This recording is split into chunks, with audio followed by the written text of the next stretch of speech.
மாணவர்களுக்கு கல்வி போதிக்கும் பள்ளிக்கூடத்தில் வகுப்பறையில் உள்ள ஆசிரியர் நாற்காலியில் சேலை விற்கும் வியாபாரி ஒய்யாரமாக அமர்ந்து செல்போனை பார்த்தபடி இருக்கும் வீடியோ வெளியாகி அதிர்ச்சியை ஏற்படுத்தியுள்ளது. பள்ளிக்குள் அரங்கேறிய ஷாப்பிங் அலப்பறை குறித்து விவரிக்கிறது இந்த செய்தி தொகுப்பு. திருப்பத்தூர் மாவட்டம் ஆம்பூர் அடுத்த கதவாலம் பகுதியில் அரசு நடுநிலைப் பள்ளி ஒன்று செயல்பட்டு வருகிறது.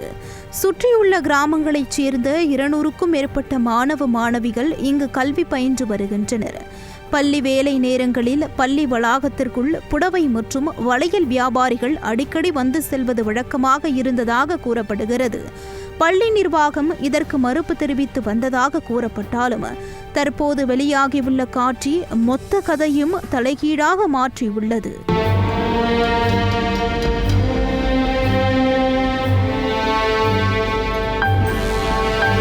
வழக்கம் போல பள்ளி வேலை நேரத்தில் புடவை வியாபாரி ஒருவர் தனது இருசக்கர வாகனத்துடன் பள்ளிக்குள் நுழைந்துள்ளார். வாகனத்தை நடுவே நிறுத்திவிட்டு நேராக ஒரு வகுப்பறைக்குள் சென்றுள்ளார்.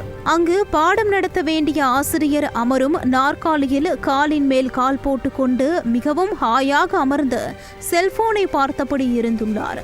வகுப்பறை நாற்காலியில் வியாபாரி சொகுசாக அமர்ந்திருக்கும் இந்த காட்சிகள் வீடியோ எடுக்கப்பட்டு சமூக வலைதளங்களில் பதிவிடப்பட்டது. தற்போது இந்த வீடியோ கல்வித்துறை அதிகாரிகள் மற்றும் பெற்றோர் மத்தியில் காட்டுத்தீயாய் பரவி பெரும் சலசலப்பை ஏற்படுத்தியுள்ளது. சமூக வலைதளங்களில் வீடியோ பரவிய நிலையில் பள்ளிக்கு சென்ற போலீசார் சம்பந்தப்பட்ட பள்ளி ஆசிரியர்கள் மற்றும் மாணவர்களிடம் தீவிர விசாரணை மேற்கொண்டு வருகின்றனர்.